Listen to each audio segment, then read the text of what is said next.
Thank you very much, President Oxtoby and members of the Board of Trustees and Dr. Choi. I'm honored and proud to receive an honorary degree from Pomona College this morning. Graduates, congratulations, you did it!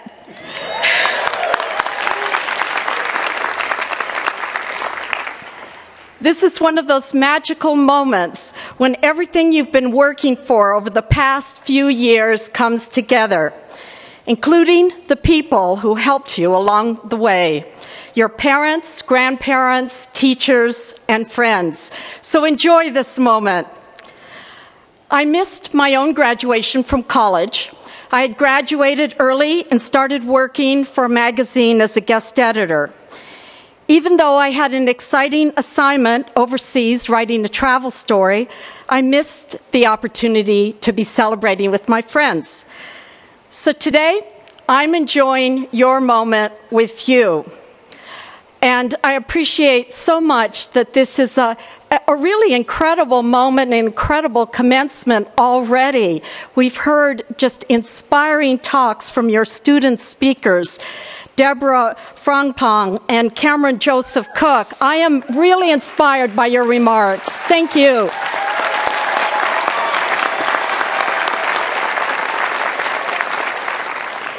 I'm glad I wasn't the only lonely person in my class.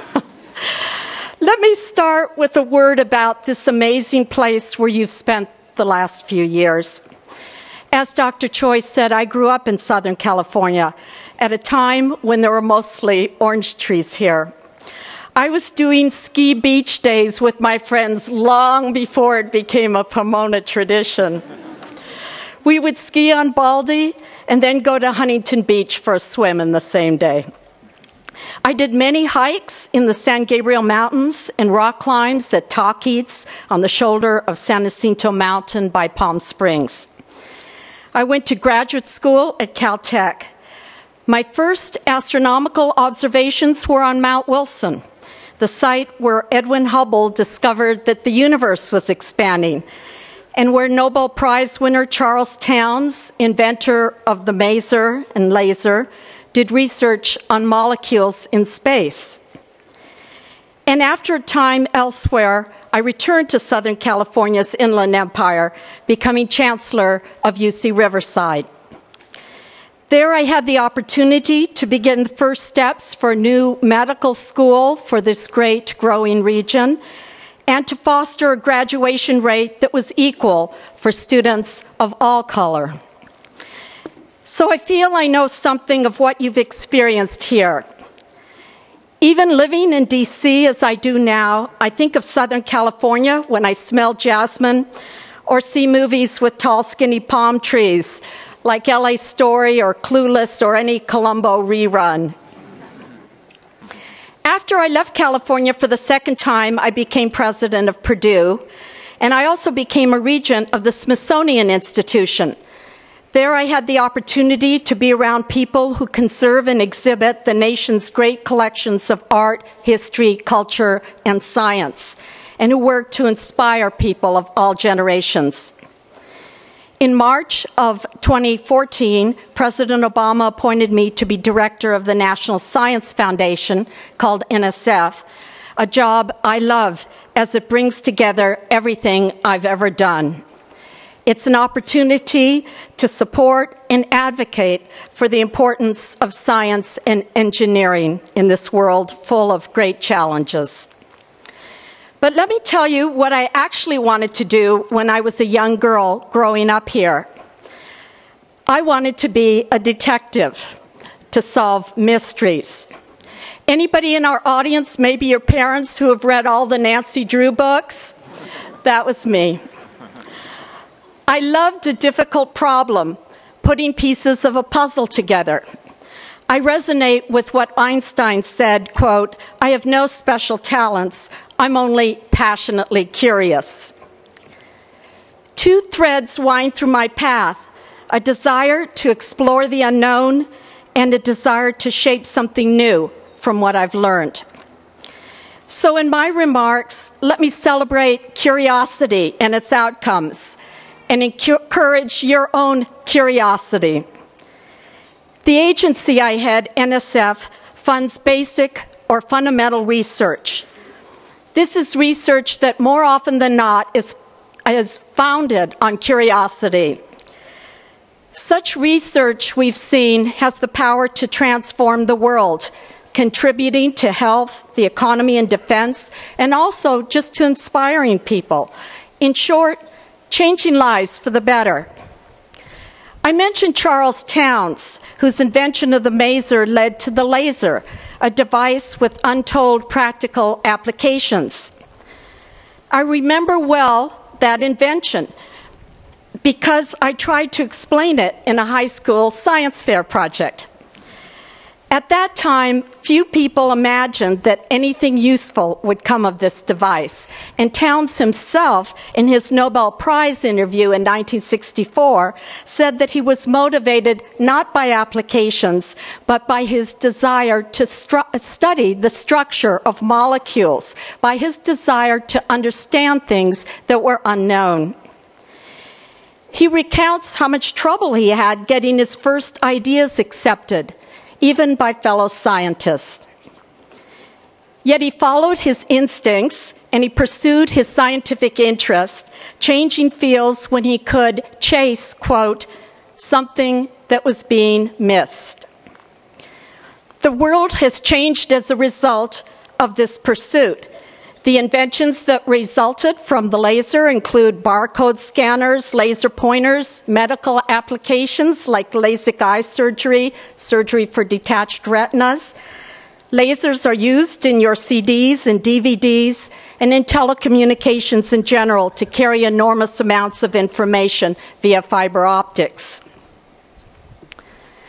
In the early 1990s, I was a professor and department head at Penn State University.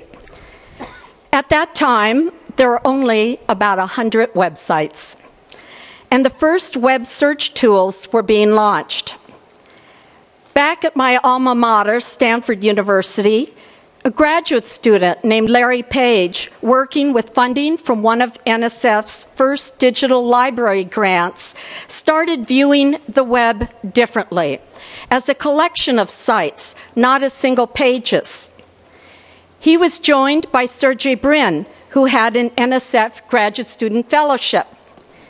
They developed a prototype search engine that drew on decades of past literature to come up with a page ranking scheme ordered by the most often used links. And that worked. In 1998, they moved the effort out of their dorm rooms and into a friend's garage, starting the company we know as Google. And I don't have to describe how all of us draw on this search engine every day. I found my way here from LAX using Google. I regularly Google hotels and restaurants and shoes. And I even Googled information about Pomona College for this visit, learning about the mystery of 47. That's when I decided to time my speech at exactly 47 minutes. Just kidding.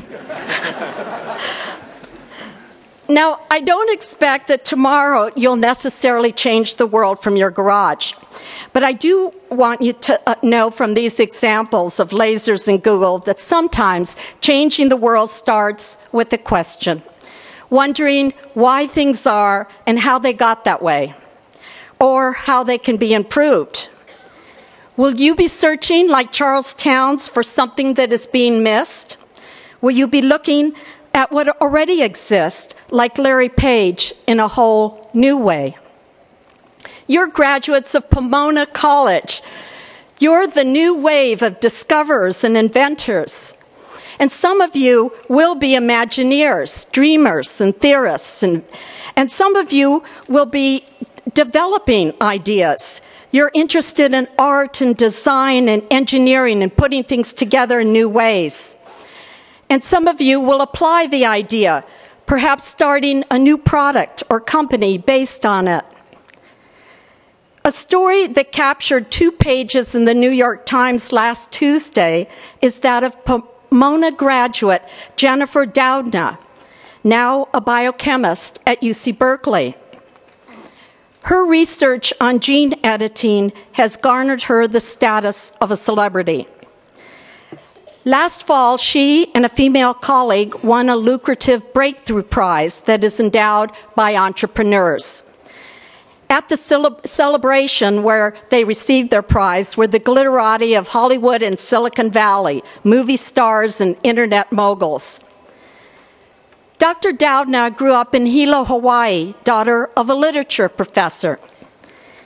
She says that a scientist lecturing on cancer at her high school inspired her.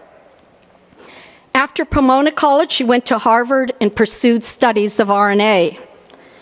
And later, with colleagues, she figured out how a bacterial defense system could be used to edit genes, cutting and splicing as in film editing. And that was her eureka moment. I met Dr. Doudna in January at the World Economic Forum in Davos, Switzerland. In an informal lunch setting, she talked about attending her son's 5th grade class and marveling at the questions and interests of young students. There's a scientist in every child, she said. I have many heroes. Not all of them are scientists. I am, after all, a college literature major. One hero is Pomona College alumna Mary Schmidt, who became a writer of one of my favorite comic strips growing up, Brenda Starr, Reporter. Boy, we all wanted to be Brenda Starr, Reporter. And she was also a Pulitzer Prize-winning columnist. She's credited with the famous commencement speech, which is often attributed to Kurt Vonnegut, in which she enjoined students to wear sunscreen and live life without regret. Schmidt is a different kind of discoverer, one who helps us interpret life with new sensibility and reveal new insights about human nature.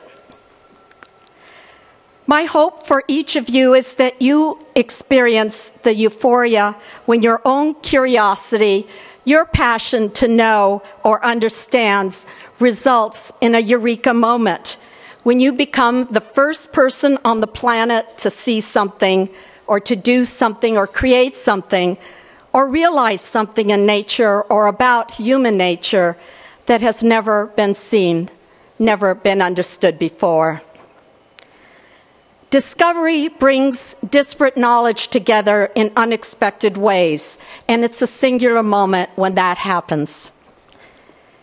A handful of singular moments changed my life. The night I launched a rocket payload when I was a student from White Sands, New Mexico, to detect collapsed stars. Would the rocket actually go up? Was I safe this close to the launching pad? Would we see anything new? And the day I saw the telltale signal in my satellite data of the X-ray pulsations of an accreting star, no way, that's my thesis there, finally. And then there's the day I nervously said, I do, with my spouse. Whoa, what am I doing here? It's going to be a great adventure. Wonder, curiosity, discovery, and commitment. I wish each of you a lifetime of all of these and much happiness besides.